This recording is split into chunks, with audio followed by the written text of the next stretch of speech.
सभी भाई बहनों को मेरा जय मसीह की। और आज हम पढ़ने जा रहे हैं लूका 9 का 62। यीशु ने कहा, जो कोई अपना हाथ हल पर रख करके पीछे देखता है वह परमेश्वर के राज्य के योग्य नहीं है। आमीन, हालेलुया। पवित्र आत्मा हमारी सहायता करे, आमीन।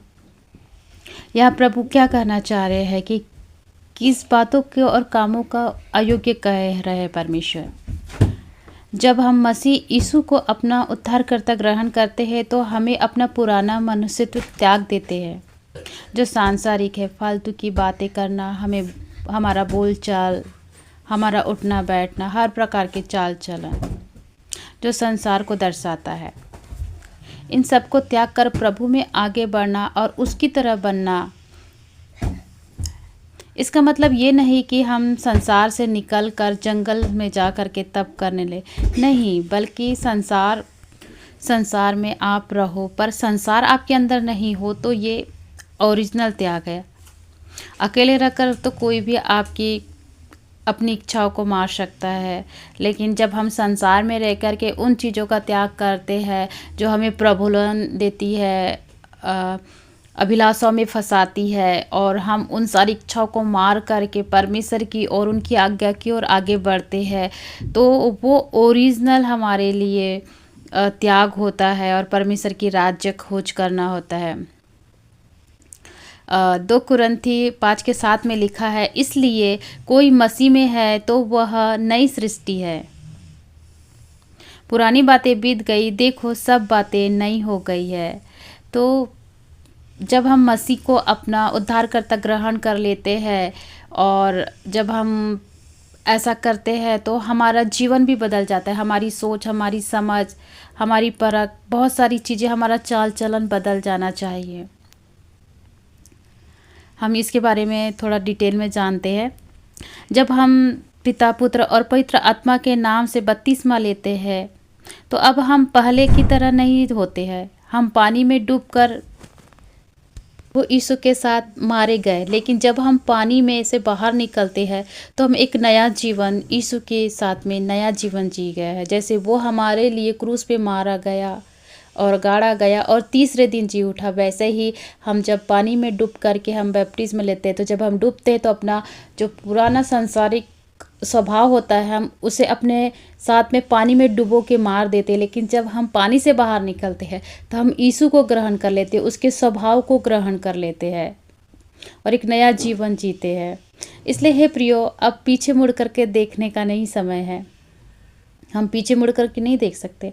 अगर आप पुराने स्वभाव में अभी भी बने हो तो प्रभु के सामने अपने घुटने टेक करके माफ़ी मांगे और प्रभु से बल मांगे कि मुझे इस संसार के स्वभाव से बाहर निकाले। क्योंकि जब तक हम अपने बल से तो बिल्कुल नहीं निकल सकते, लेकिन जब हम परमेश्वर से बल मांगते हैं कि हे पिता मेरी मदद कर, तो परमेश्वर हमें बल देता है। क्योंकि परमेश्वर जब प्रभु इस दुनिया से जब उठा जा रहे थे तो उन्होंने कहा, अपने शिष्य से कहा कि तुम्हारा मन व्याकुल ना हो, मैं जा रहा हूँ, लेकिन मैं तुम्हें अपनी पवित्र आत्मा दिए जा रहा हूँ, अपना सहायक तुम्हें दिए जा रहा हूँ। ये जैसे कि यूहन्ना कहता है मत्ती 3:11 में, मैं तो पानी से तुम्हें मन फिराव का बपतिस्मा देता हूँ, परंतु जो मेरे बाद आने वाला है वह तुम्हें पवित्र आत्मा का बपतिस्मा देगा। आमीन, हालेलुया।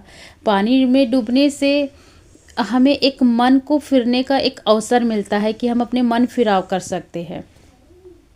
लेकिन यदि आज भी आप पवित्र आत्मा और आग का जो पिता, पुत्र और पवित्र आत्मा के नाम से हम बपतिस्मा लेने पर भी हमारे अंदर में आज भी लोगों के लिए क्रोध, कड़वाहट, गुस्सा, जलन, ईर्ष्या से भाव से भरी पड़ी है, तो आप सिर्फ पहले एक सूखा जीवन जी रहे थे और अब एक गीला जीवन जी रहे हैं। आप दिन भर थोड़ी थोड़ी बातों में अगर लोगों को जज करते हैं, जब आप बपतिस्मा लिए हो तो आपके अंदर यीशु का स्वभाव आ जाना चाहिए था, जो आप आने नहीं देना चाहते अपने निजी स्वार्थ के लिए। क्योंकि हमें ये बंधन लगने लगते हैं, हम दूसरों से ये ज़रूर उम्मीद करते हैं कि सामने वाला अगर मसीह है तो वे बिल्कुल परफेक्ट हो, उससे कोई गलती ना हो। लेकिन जब यही बात हमारे लिए लागू होती है तो हम खुद पर लागू नहीं करते, हमें बहुत कठिनाई होने लगती है, हमें तकलीफ़ होने देती है और तोड़-मोड़ के हम कहीं न कहीं से अपने आप को सही साबित करने में लगे होते हैं। पानी का बपतिस्मा शरीर को गीला करता है, लेकिन जब हम पवित्र आत्मा का बपतिस्मा हमारे अंदर जब हम आता है, जब वो हमें मिलता है, तो हमारे अंदर से वो पापों को, उन सापों को, जो शैतानी स्वभाव है, उन्हें बाहर करता है। पवित्र आत्मा मतलब अंतरात्मा जो पाक और पवित्र होना चाहिए, जिसमें हर एक के लिए प्रेम भरा हो, जो पवित्र हो, सच्चा हो। प्रेम हमेशा पवित्र होता है। आमीन, हालेलुया। लूका 10:27 में हम पढ़ते हैं, तू प्रभु अपने परमेश्वर से अपने सारे मन, सारे प्राण और सारी शक्ति और सारी बुद्धि से प्रेम रख और अपने पड़ोसी से अपने समान प्रेम रख। आमीन, हालेलुया। यहाँ पे परमेश्वर ने सबसे बड़ा, पूरे पवित्र शास्त्र में सबसे बड़ा अगर कुछ बताई है आज्ञा, तो उन्होंने यही कहा है कि अपने परमेश्वर से पूरे मन, प्राण, बुद्धि और शक्ति से प्रेम कर, और दूसरा कि अपने पड़ोसी से अपने समान। अपने समान अर्थात हम अपने से बहुत प्यार करते हैं, हम चाहते कि लोग हमें आदर दे, सम्मान दे। तो जैसे हम चाहते कि लोग हमारे साथ करें, तो हम भी लोगों के लिए, हमारे अंदर में भी वैसे ही स्वभाव होना चाहिए कि हम भी लोगों को प्रेम करें। प्रेम कभी भेदभाव नहीं करता है। बपतिस्मा मतलब परमेश्वर के कंट्रोल में रहना है, उसके अनुसार चलना है। यदि आपने पवित्र आत्मा पाए है, तो आपके अंदर कभी भी किसी के भी लिए भी आपके अंदर में जलन, ईर्ष्या और भेदभाव नहीं आएगा। यदि आप ये पानी में डूब गए, तो आप ये सोचते हैं कि आपको सब सारी चीज़ों से छुटकारा मिल गया है, तो ऐसा बिल्कुल भी नहीं है। पानी में डूबना, आपने एक स्टाम्प पेपर पे साइन किया है। जैसे हम अगर किसी बच्चे को हम गोद लेते हैं, अडॉप्ट करते हैं, तो हम क्या करते हैं कि एक स्टाम्प पेपर में साइन करके उसकी सारी जिम्मेदारी हम अपने ऊपर ले लेते हैं, और वो उस बच्चे के साथ में हमारा नाम और हमारा बच्चे का नाम पिता के साथ में जोड़ जाता है। वैसे ही जब हम बपतिस्मा लेते हैं, तो हमारा नाम पिता के साथ में, पिता का नाम हमारे साथ जुड़ जाता है। हम एक स्टाम्प पेपर में एक रूल रेगुलेशन में हम साइन कर लेते हैं। तो अब आगे क्या कि अब उसकी परमेश्वर के द्वारा जब हम गोद लिए गए हैं, तो यदि आप अपनी मर्जी से चलते हैं, तो आप अपने पिता का नाम जो आपके नाम से जुड़ा है, आप उसमें दाग लगाते हैं। क्योंकि हम अपने स्वभाव से जो ऐसे कार्य करते हैं जो परमेश्वर को नहीं भाते हैं, किसी को बुरा भला कहना, किसी के लिए गंदे विचार रखना, सोच रखना, जो चाल चलन परमेश्वर को नहीं भाता है, ऐसा चाल चलन अगर हम ऐसा रखते हैं, तो परमेश्वर को हर्ट होता है, परमेश्वर को बुरा लगता है। जब हमारे बच्चे हमारी बातें नहीं सुनते हैं और हमारा कहना नहीं मानते हैं और ऐसा कोई कार्य करते हैं जो हमें बुरा लगता है, और हम अपने पिता के अपने कामों से नामों को ख़राब करते हैं, क्योंकि हम ज़्यादातर नामों से पहचाने जाते हैं। और अब हम चूँकि बपतिस्मा ले चुके हैं, तो अब हमारा नाम हमारा अपना नहीं है, अब हमारा नाम कहीं और जुड़ चुका है, परमेश्वर के साथ जुड़ चुका है।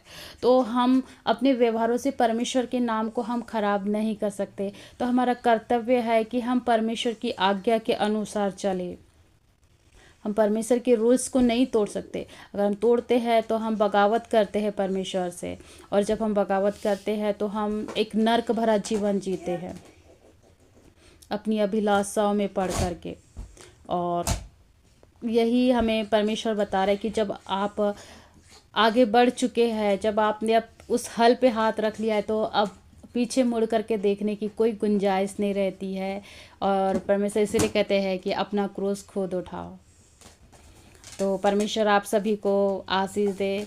और आप समझ गए होंगे कि जब हम बपतिस्मा लेते हैं, तो हमें किस प्रकार से जीवन जीना है, और हमें किन सावधानियों को रखना है, और कैसे हमारी चाल चलन होनी चाहिए बपतिस्मा के बाद में।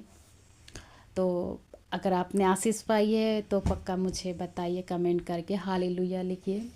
प्रभु आप सभी को आशीष दे। आप सभी को जय मसीह की।